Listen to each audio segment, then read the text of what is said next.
is almost... Union Minister Piyush Goyal is now joining us live on the broadcast. Good evening, Mr. Goyal.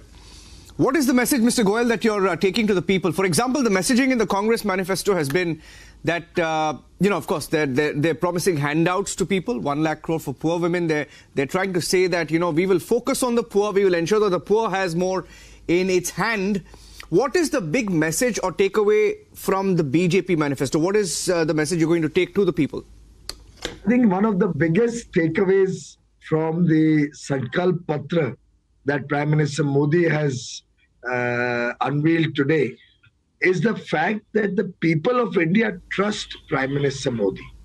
And that trust is the word which defines where the people will lay their future on. The Congress and its half-baked India alliance, fighting in one state, friends in another state, such uncertainty they can't even decide a leader. The credibility of their commitments is almost zero. Whereas Prime Minister Modi is one person who has delivered on everything he said, whether it is in his Gujarat days, whether it is the two earlier elections of 14 and 19. Prime Minister Modi has delivered on every promise he makes. The last 10 years have seen every section of society benefit from various schemes. They have seen 25 crore people come out of multidimensional poverty. We have seen significant thrust on speed, skill, and scale of development. We have seen how the national education policy is now empowering our young men and women. I think the difference between a disparate and desperate opposition, which only believes in handouts and doles, versus the Modi guarantee of empowering every citizen to have a good life, high quality life, not for a year, 2 years, 5 years, but for generations to come. That is the fundamental difference. Mr. Goyal, taking a closer look at some of the mentions, for example, you're continuing with the free ration scheme. And of course, there's a lot that is already happening. You're looking to consolidate on that. You're looking to improve on that. You've doubled the Mudra loans. Is this a manifesto of continuity in what could be a hat trick of the Modi government? And part 2 of that question is the mention on Uniform Civil Code and One Nation, One Election, exercises of which have already happened. Will they be a reality if the Prime Minister is back in power? Niranjan, first of all, obviously we have done such good work. The Prime Minister has worked 24/7 for 10 years, relentlessly serving the poor of India. His focus on more welfare for the poor, his focus on respect for our women, his focus on increasing the incomes of the farmers, and his focus on more opportunities for the youth over the last 10 years have laid the foundation for the future. The economy today is at its best, is a strong economy, a vibrant economy. Our macroeconomic fundamentals are very, very strong today. And therefore, this will be the next 5 years will not be consolidation, but rapid transformation and growth. So performance metrics is going to expand exponentially. Mr. Goyal, if I had to ask you, because what happened most often, Mr. Goyal, we've seen, in our experience as journalists, this manifesto, it's a document, it's got a lot of text. Of course, it's 76 pages.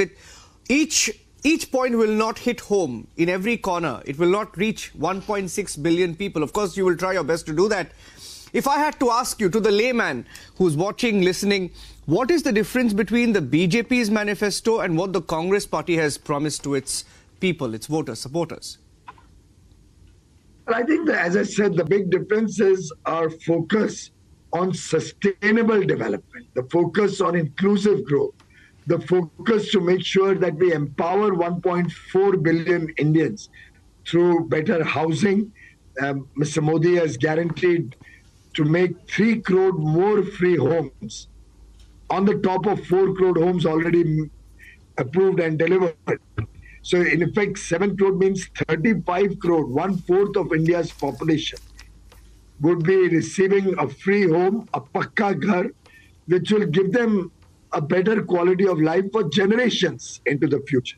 His focus on healthcare, his focus on strengthening various sectors of the economy, be it manufacturing, be it the service sector, tourism, infrastructure development, making India a global innovation center, global capacity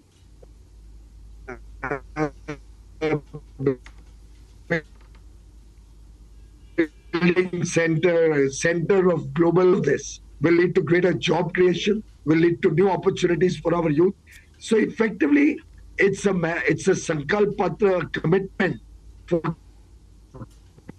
greater prosperity for all of the people of India. Mr. Goyal, direct comparisons will be made and are already being made. For example, some in the Congress saying that, we are giving you 1 lakh rupees per year. We are giving poor women 1 lakh per year or 5 lakhs in 5 years. 1 lakh per year would mean, for example, if there are 2 crore women, right? It's nearly 20 lakh crore of the 47 lakh crore budget that India has. It's not realistic. Now, comparisons are being made to, for example, that promise to the 3 crore Lakpati Didis. How does that work differently? What is the thinking when you put a 3 crore Lakpati Didi mention in your manifesto? Well, 3 crore Lakpati Didis are being trained, their skills are being honed. They are being empowered to become Lakpatis. They are not going to be dependent on government gratis or doles. That is the fundamental difference. Prime Minister Modi is empowering families, empowering our Nari Shakti for the future. They will not be just getting a one-time dole. And in any case, I think the opportunities that Prime Minister Modi is offering to the people of India over the next 5 years will hold us in good stead all through Amrit Kal and make us a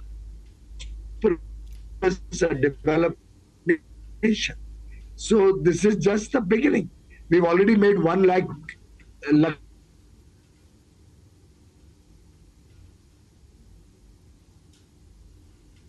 Just have a poor connection there with the Union Minister. Yeah, he's back. I'm trying to see if I can get him back. We have a frozen frame there of Union Minister Piyush Goyal.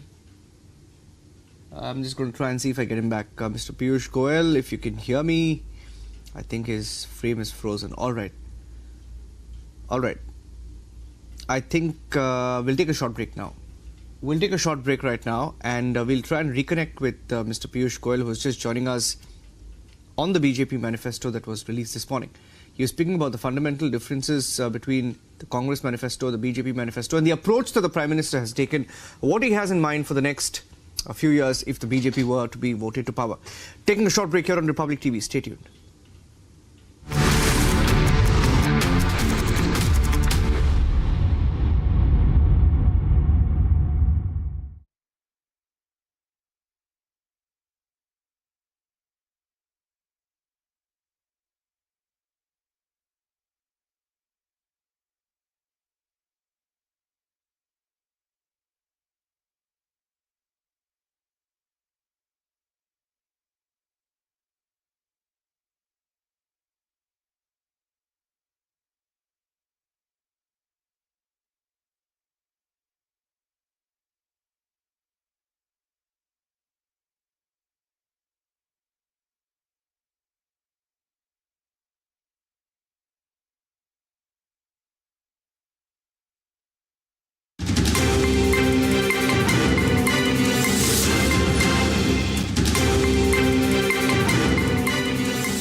We were in conversation with Union Minister Piyush Goyal when we lost his frame for a second there. He's back now with us. Hopefully we have a better signal with you.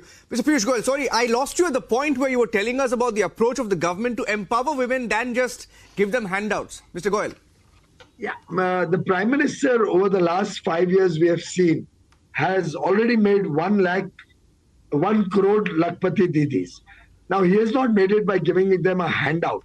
He has empowered them, done their skill development, given them opportunities to have a sustainable livelihood. which will help their family for years to come. For example, the drone didis, the Namo drone didis. Now they are being helped by getting them a drone at a subsidized price. They are being trained to operate the drone.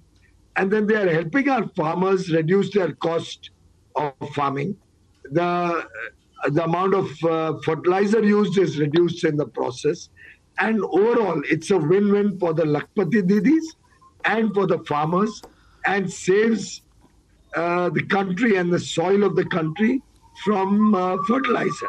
So it's a very holistic thinking that Prime Minister Modi always comes up with. And his effort is to empower everybody in the country and over a period of time make 1.4 billion Indians a part of the growth journey, make it more inclusive, and help take prosperity to every single individual in the country. I have two more questions for you, Mr. Piyush Goyal. My second last question to you is, we have a channel in Karnataka called Republic Kannada, and we've seen the impact of the Congress guarantee. I'll tell you what happens when you go out to the people and ask them who will you vote for, and our reporters have been doing that, reporting from different constituencies. Most people are saying if they will vote for the BJP because they want a continuity, they want Modi to be in power because they feel the country will be in safe hands. But when you ask people why do you want to vote for the Congress party, they mention guarantees. They mention the free bus rides or the free grains or the free electricity. So now looking at your manifesto, have you been somewhere forced to think or change the way you think in terms of giving, for example, you've continued the free ration scheme, you're also giving free electricity, but that will be solar power. And have you thought about that? Has that thought process come into the BJP also now, that you will have to give something more to the people because they will expect that? I think if you see all the work that Prime Minister Modi has done over the years, his focus has always been on empowerment. What the Congress does or what they promise to do, very often they don't even implement their promises and therefore have a very low credibility quotient, is these SOPs, these small SOPs. What Mr. Modi does is make the people self-reliant. Now look at the difference between a promise of just a free ride and a promise and a guarantee that I'll help you set up a solar system at home, subsidize it so that the initial capital cost is kept lower. You generate your own electricity. It serves your domestic need. You can also have a two-wheeler or an automobile, which you can power through that solar power. Therefore, your transport also becomes free. So in a way, you're being empowered and not being dependent on a benefit which very often becomes counterproductive. So the moment you add freebies like this, you will stop people from investing in transport infrastructure in Bangalore. Against that, when you give an assurance of creating your own electricity, you're encouraging the solar manufacturing in India. You're making the country green and more sustainable, addressing the challenge of climate change, something that our friends in Bangalore are very concerned about. You are ensuring that it's not a one-time or a one-off benefit. It's sustaining for many, many years. And you're also doing not only the domestic need, but also the transport need, both at one shot. And if you still have spare electricity, the grid can buy it off you, so you start earning also, becoming power generators. So it's a very holistic thinking that Mr. Modi brings to the nation's development journey. Is far beyond the Congress to even dream or imagine of such game-changing, transformative projects. My last question to you. It's a national election, Mr. Goyal. And primarily look at the Congress manifesto and the BJP manifesto. One difference that is apparent is the mention of, for example, the vision of the Prime Minister. And many people, use the term Vishwa Guru, right? I saw the mention of becoming the voice of the global South, being the first responder, Bharat the first responder, UNSC permanent member, India becoming the UNSC permanent member at the UN Security Council. Spoke of the third largest economy, becoming a aviation manufacturing hub, chip, EV. Now, Vision-wise, how much of the Prime Minister's inputs has gone into this making of this manifesto, and why are these important in the long term? Well, Mr. Niranjan, over the years, I have seen the Honorable Prime Minister's work very closely, and I can assure you that he does not allow even a word to come into the manifesto, any promise, commitment to come into the manifesto, unless he is absolutely clear with a vision of how it will be implemented. So what he writes, he will do. Otherwise, he would never write that. And we have seen that the 14 manifesto, the 19 manifesto, you see that almost everything has been fulfilled. The performance is complete. So Prime Minister Modi makes commitments which are doable, which he will do, which he has a roadmap of how it will be done, where the funding is within the realm of reality and not just an obnoxious figure which is beyond the capacity of the National Exchequer to even imagine. And therefore, the people of India trust him. He has earned their trust through sheer performance. Mr. Piyush Goyal, all the best to you and your party in the upcoming election. Thank you for speaking to Republic TV. Thank you, Niranjan. Nice talking to you.